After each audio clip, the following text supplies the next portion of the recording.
Coming up next on The Voice of Alabama Politics, half-wit scheming.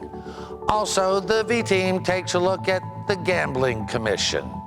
And Robert Bentley gets testy with the media. Don't you ever talk that way to me. Never! Never!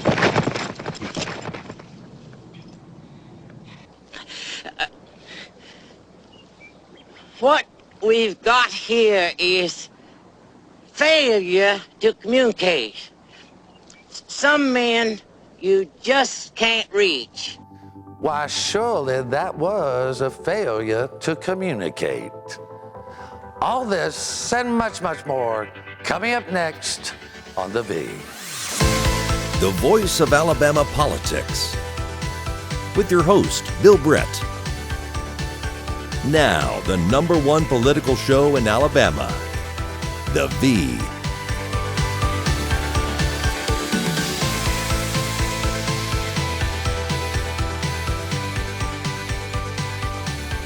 Welcome to The Voice of Alabama Politics, where we tackle the tough issues so you have the hard facts. I'm your host, Bill Britt, and as always, I'm joined by the V-Team. Welcome. Good to be here. Good to be here since I missed y'all after the election and all that. Yes. So Yes, it's been an exciting last 2 weeks. I'm glad to be back. And Thanksgiving is right around the corner. Yes, and we all have lots to be thankful for. Yeah, absolutely. Absolutely. Well, this past week, Governor Bentley had a run-in with the media. Beth, someone dared ask him, was he planning on rehiring, or had he rehired his alleged paramour, girlfriend, mud cricket, whatever you call her. Kitchen cabinet. Kitty, Rebecca Caldwell Mason.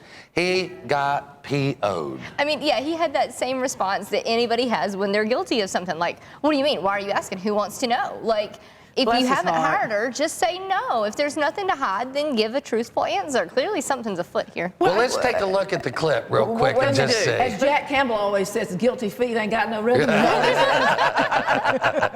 Jonathan, roll the clip for us.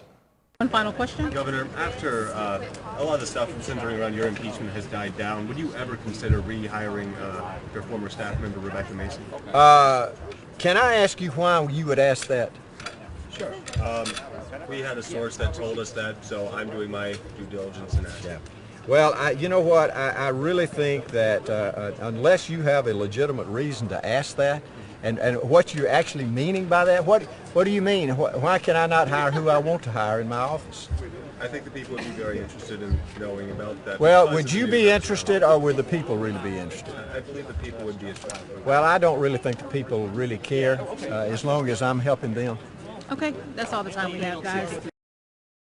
Susan, that's testy. That response, I've got to tell you, I'm with Beth, guilty, right down the point, saying, well, who wants to know? Well, what are you asking? Why are you asking? Well, The people don't care about people that. don't care. They just don't care Yes, about they his do. heart. It's Thanksgiving, bless his heart. I mean, I know he probably didn't mean to act the way he did, but I do know that I was in the task force of the Governor's Gaming Commission later on that afternoon, and his press people and staff came. They were trying to cover his tracks, and they came by to say, no, he has not hired her. No, she's not working there. So she may have been on the verge of about to be hired, but that's all blown up. Well, a couple of months ago, it wasn't a couple of months ago, it was about a month ago, we got a tip that Bentley was looking for any way that he might rehire her.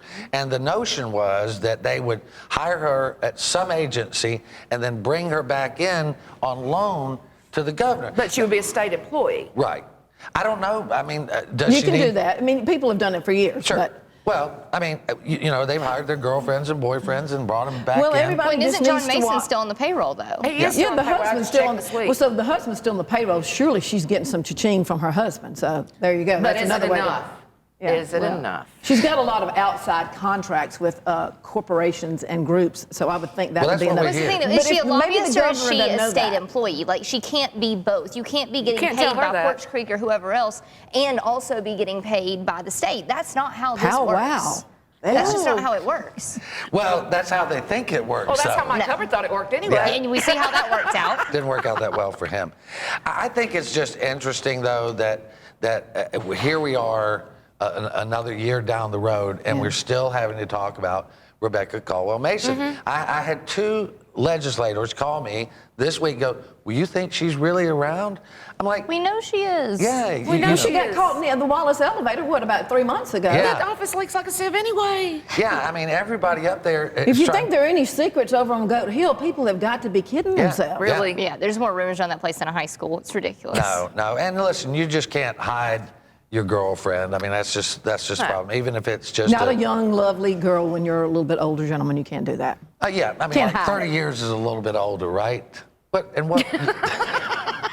But somebody told me at the State House the other day, if a 73-year-old man and a 43-year-old woman get together, it's got to be love, right? I mean, she's got to. Yeah. Could be power Yeah, or that's how money. that's how usually Hefner the and the way Bunny it works Rabbits in made it Washington, work. D.C. I don't think that most state capitals have changed a lot. I but- guess No. if it was a 43-year-old man and a 73-year-old woman, that Probably. love, okay. Yeah. No, that's not love either. That's looking for a sugar mama.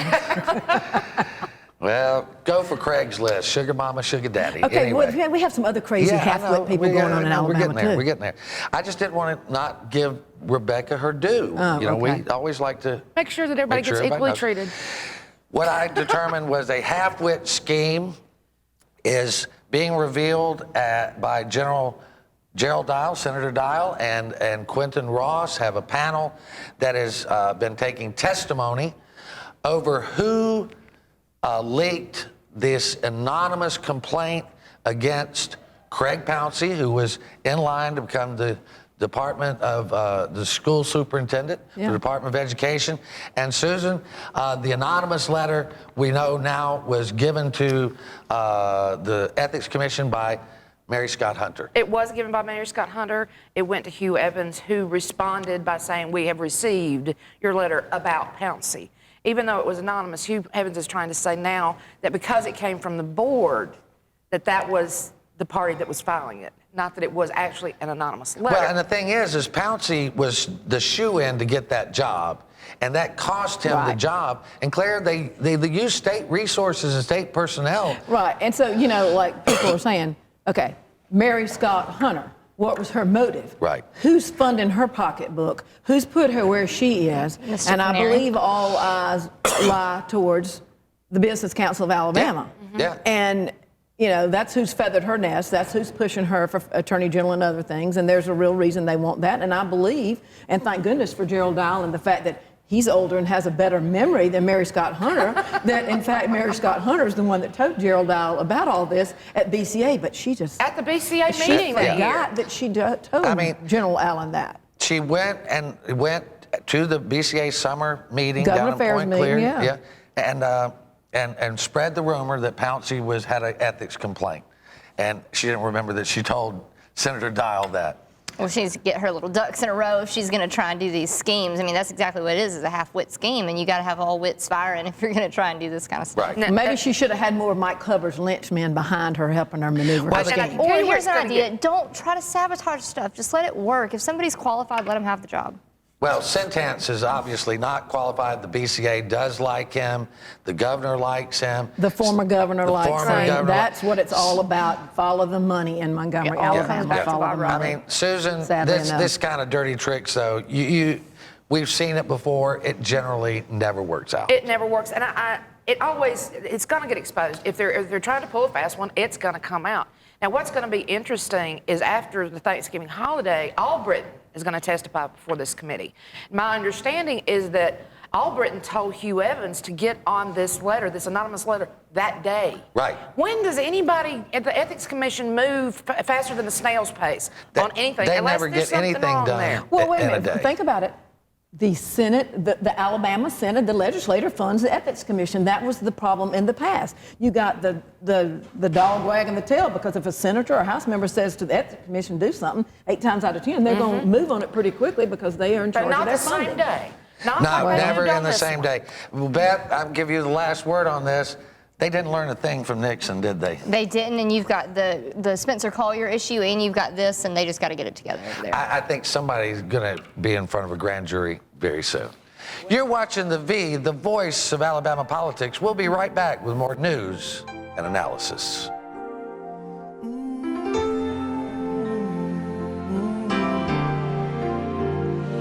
Give thanks with a grateful heart.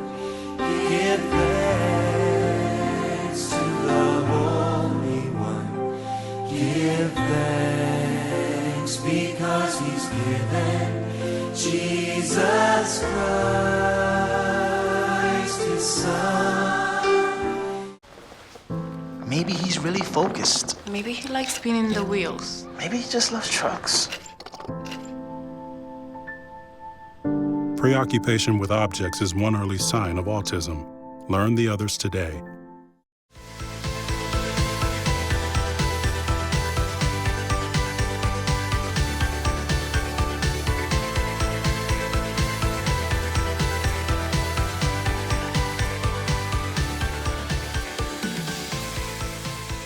Welcome back to the voice of Alabama politics. Welcome, Jack. Thanks. Glad to be here. How's everybody doing? I like those glasses, her Thank Harry you. Potter style. Be more Get you a patterns. little zigzag scar and you'll be good to go. There we go.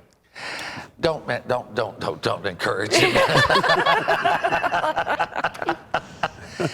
I tell you, and you know me, I don't get very excited about anything the government does. Especially this one. Only to criticize it. But this week, Susan and I were up in Bessemer. We went to Lawson Community College, and they announced a new program called Alabama Works, which is, the idea is that they brought business, government, education, and the community colleges together and said, okay, how can we help prepare Alabamians who want to join the workforce be able to do that in such a way that they can get a degree or a certificate in welding and make $60,000 a year. And the amazing thing to me, Susan, you were there, is the commitment and the energy by these men and women who put it together. And it was just amazing. It's an impressive list, and it also serves as a portal for workers who are looking for training, who are looking for jobs, or for entities that are looking for workers. So this kind of pulls all this together in one spot and makes it work. And I'll tell you, there were some big names there. I mean, George Clark was there. Greg Canfield's involved. He wasn't there. Jeff Lynn, Ed Castile, and these are all people that are bringing their entities together to work with the junior colleges to make this happen and make our workers ready to go to work for these companies that want to come. I mean, Jack, the truth is, our people are undereducated, they're underemployed. This may help. Well, I know Texas had a similar problem where, with all the high-tech industry out there, one year they had to import 10,000 engineering jobs. So hopefully this will give people within our state the ability and the means to go to work and make some decent wages for a change. And if they want to continue their degree after that, at least they're making the money that they can afford to further their degree. And you have a sort of a counterpoint to some of this, not against the program, but I think that the program itself is great. I think we have to make career tech training available to anybody who wants it. My only concern is what I don't want to see our two-year colleges become just mills for technical training. I want those schools to still be around for anybody who may want to use them as a stepping stone to get to a four-year degree, because we need secretaries just as much as we need welders. You know what I mean? So we can't just say that our two-year colleges are now going to be vocational only. We've got to keep the core curriculum there too. Well, I think that I think you can do both. I mean, you know, at Alabama and Auburn, we teach the fine arts, we teach vocal things, and then we teach engineering and law. So why can't they do both, John? I agree with Beth on that. I mean, people that want to go in there and take the basic courses that they don't want to take a technical job, I think we still have to, allow curriculum that enables those people to use it to go. Agree. Yeah, totally agree. And on the flip side there too, if we could make it where, because a lot of students that come out of high schools that don't score so well, they have to go to junior colleges for remedial schools so that they can go to 4 years. Let's make our 12th grade actually be 12th grade. Yeah, and I agree with that. You don't want the junior college to be, grade 13, right? That's exactly what you said. And I agree with that. One of the things that we continue to report on, sadly, is more failures of the software systems. We've spent hundreds of millions of dollars in software packages that don't work. We've had one more bail on eStart, the time and attendance management thing. $6 million and counting in that. Susan, who bailed? Alabama Department of Public Health bailed this week. I'd be really interested to know how much excess work, the value of that excess work with trying to use these problems added on to the value of what we purchased initially was $8 million. Somewhere in that neighborhood, yeah. I'd be interested to know where those numbers are as far as additional work that these people had to do, most of them on overtime that they're not getting paid. Yeah. These are getting out of control. Well, Dr. Miller, the chief doc of the state, he said, maybe now after wasting all this time, I'm paraphrasing, we can get back to doing our real jobs and not worrying about getting attendance. Well, and this and the STARS program both come down to the same problem. We tried to cut corners. We tried to find a way that would be cheaper and quicker than doing it right. And it comes out that it backfires. I mean, some things you just have to spend a little extra money, spend a little extra time, and take the time to do it right, or you end up in these situations. Jack, I think it was probably a little more nefarious than just that's what I was trying to do it more cheaply and efficiently. States never cared about that. Yeah. I'm sure somebody somewhere was making some money. Yeah, I mean, you know, we've never been able to find out who the lobbyists were for eStart. We know who it was for the other group. Yeah. But I mean, well, and what's it you always taught me, Susan? If it doesn't make sense, follow the money. Yeah, so. yeah, and there's some problems there with the money, but they're just bailing out right and left, and now they're saying, and I told Clinton Carter, the man at the top of finance now, I said we're in a honeymoon period. We're going to let y'all fix it, and we hope to rejoice in your fixing and report on that. And he says they're making progress, Jack. Well, I hope so. We got to give Clinton a chance. We'll give him a chance, but I'm going to need see some advancement in there's a lot of fixing these unraveling problems. to do over there, Susan. I know, Yeah, there is. I know. Well, we may not have proven anything criminal happened over there, but we certainly proved that they were incompetent beyond belief. One thing we reported on this week that I found particularly disturbing was a video, a cell phone video from the Alabama Department of Corrections recorded a fight between two inmates, and it went viral on a hip-hop site. It had over 1 million page views by the time we published it one day later. And this is really a frightening scene here. You're not allowed to have cell phones in the state prisons. This is a very disturbing clip. It has graphic violence. If you can't watch that, please turn away now. Jonathan?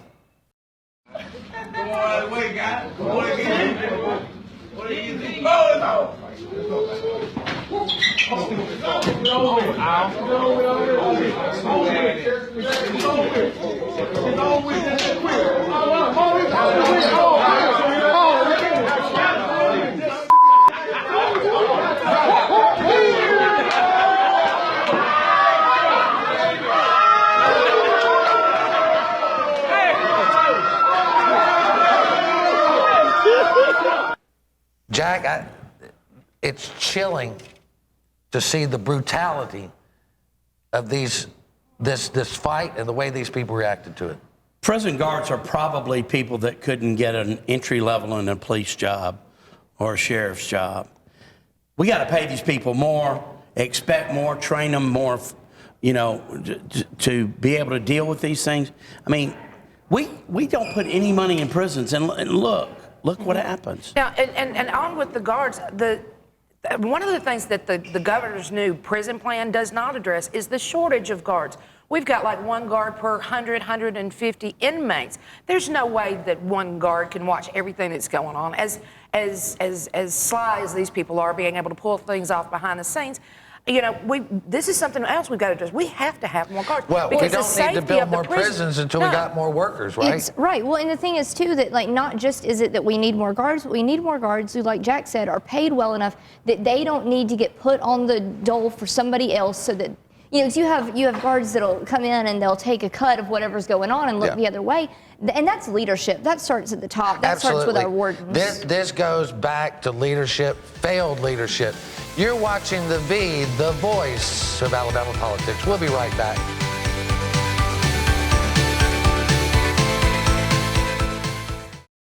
Please bow your heads. And I'm just grateful that we can all be here in this moment. I'm thankful for my family and that they care about me. We're another year older. We've been through a lot of trauma. No matter what color we are, no matter what uniform we got on, you guys are my family. Nothing more important than family today. It's good to be together. Let's enjoy.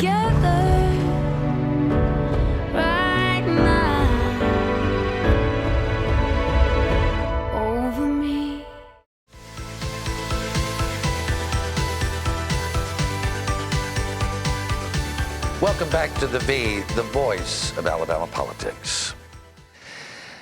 I have been reminded this week about the Lord of the Rings more than once, because the object of seemingly every white male's desire in Alabama is to become senator. I have not heard one female mentioned and not one person of color mentioned, but I mean, it's like the stampede of the white boys wanting to get this into the Senate. This is ridiculous. And my question is, where were all these people the years that he was unopposed for the Republican primary? If you thought you'd make a better senator and you wanted to do the job, why didn't you run for it when the time was open to run? Well, Jeff Sessions has been elevated, we think. He's been nominated to be Attorney General. We think that's a very good idea. I think anybody should. And Beth doesn't think it's a good idea. Well, but Jack, we're hearing a lot of names. She's a lib, of course, and we understand that up front. I think Jeff Sessions is a great pick. I mean, anybody that knows the judicial system, it would be Jeff. And I'm sure they'll rough him up a little bit during the confirmation, but I don't think he'll have any problems. I think. He swung to his last confirmation so well. That was in the 80s. That was 30 years ago. That's right. Yeah. I don't know. There are a lot of people mentioned, and you're right. I haven't heard any women mentioned or any African Americans or Latinos. So there's some names out there. Dick Brubaker's out there. Luther Strange, Bradley Byrne. There's a host of names out there. Of course, this is Governor Bentley, so that can change on a 5-minute basis. Well, and we printed this week or on their website that. There were top 5 right now: Bradley Byrne, Dick Brubaker, Wes Allen, Glenn Murdoch, and Dale Marsh. Jim May. But now that's all changed. That's all changed. As of Friday, we were hearing a different set of names. Yeah. Jim Maine. Yeah. Well, remember, there's still one female who Governor Bentley probably has his eye on to get whatever she wants. So there couldn't be one woman in the running for this. Hey, stranger things have happened with this governor. She has the final approval. Now, interestingly enough, nobody's talked about a guy that I think could make a fantastic senator, and that's Bill Poole, Representative Bill Poole. He's young, he's conservative, he's got a good-looking family, and he's a real good guy. I mean, he does a great job. I enjoy sitting through his committees. I really do, because he's very. He explains everything to the people that are there for the public hearing or whatever very concisely, which most of these guys don't. Like you said, he is young, and that's a good thing for re-election and longevity. Well, yeah, I mean, the only way you rise in the Senate, Jack, is you got to stay, right? Yeah. Definitely. You get in when you're 63. You know, if he appoints an office holder, then on some positions he gets to fill that office holder's position, like if he were to appoint a judge, for example. You know, Perry Hooper Jr. is making a case. Robert Adderholt. Everybody's got one name you don't hear is old Martha Roby. No, Martha's kind of puts persona non grata these days. Yeah, she is. What about Becky Garrettson? Becky Garrett, don't hear anything about her. Go ahead and throw her in there. I tell you what, though, we're hearing that the pressure is on the governor to give it to Luther Strange, and that is coming from top down. We're hearing. I mean, you would think that the Trump people would have a lot to say about who gets that position. Well, one thing we can rule out is that anything that would be the smart thing to do is not what Governor Bentley is going to do. So if it makes sense, then strike it off the table itself. Well, somebody this week made the assumption in print that if Luther accepted the Senate seat, that he would be compromising on the Bentley investigation, and said that would be a corrupt bargain. Jack, has there ever been an appointment that didn't have some kickback? Well, every appointment's got, everybody tries to figure out what's the angle on it. Why did he appoint this person? I personally don't like the Luther choice, because you got to wonder why the governor would want to appoint Luther. They're not exactly simpatico. I think he hates him, but he might want to. Well, I'm sure. Ideally, he'd like to get him out of the state, since the big rumor is that there's an investigation of the governor going on right now by the Attorney General's office. I just think that might, tweak a few. It at least smells, whether it's true or not. It will look that way to some degree. And you know what? I don't know how long the story would last, but it wouldn't last that long. But anyway. There's a rumor out there that a couple of big associations, trade associations, are questioning or interviewing future AG candidates. Yeah. And the first question they ask these candidates, are you going to get rid of Matt Hart? If they say no, then they're not in consideration for their support. And that's the thing that concerns me. You've got a guy over there now who is willing to take the battle to the bad guys without compromise. And you're right, Jack. They don't want him around because they don't really want good government, Beth. I mean, it's scary. Well, and the thing to think, too, is down the line is if Luther runs for governor in 2018, if you put him up in the Senate, who is that paving the way to be governor? Who is the next? Who, you know what I'm saying? Who would Luther be going up against in the Republican primary? That's something else to keep in mind. Yeah, it is. We got about 2 minutes left. I want to move on to another sticky subject. We were there at the Gaming Advisory Board, called advisory so they could try to get around the Open Meetings Act, but that didn't work out so well. But I was startled by how the Porch Creek Indian representatives are so arrogant. And Robbie was nice, but if you listened, he was saying, if you don't give us our way, we have so much money. Not only will we own the state of Alabama, we'll take our toys and put them in another You're talking about place. Robbie McGee, who was hired by the tribe He's their to be their lobbyist. governmental affairs person. Right, he's their government. And he made that, well, I don't know. He's the vice chair. But remember, his job is to advocate for his client. Right. You know, that's his job right now. And if that's what he's getting paid to do, he's doing a good job Well, of I it. wonder how much their female lobbyist gets per smack of her gum. I'm telling you, right Probably 77% of whatever That's something Robbie I makes. would say. I mean, my Well, God. I mean, musicians who get paid by the note, she gets paid by the smack. Well, who all's on the gaming commission? Well, All Britain, Craig Ford. Let's see. I have. Well, I tell you what, Connie Rose on there. Clinton Carter is doing a fabulous job. He did a great I mean, job. this guy is sharp. He did a super job. Yeah, Jim Baird's on there. Barry Jim Madison. Bayard? Yeah. Yeah, he wants to be senator. We got about 30 seconds left, though. Beth, this thing about lottery and the paper things, I mean, you've hit it nail on the head. All those machines do is scratch it off for you. And they want to argue about it like how many angels can fit on the head of a pin. I mean, who knows? But this thing's pretty simple. It is, and I was in North Carolina last weekend, and I got my scratchers when I did, and I had that silver stuff all over me when it was over, and I was thinking, damn, I wish we had these machines, and I didn't get covered in this stuff and make my quarter all nasty, so I wouldn't mind I won $7 too, by the way, so that was good. Congratulations. Today, right? Oh, I already spent it. You can be a winner too. Well, you've been watching The V, the voice of Alabama politics. You watch us because we watch them.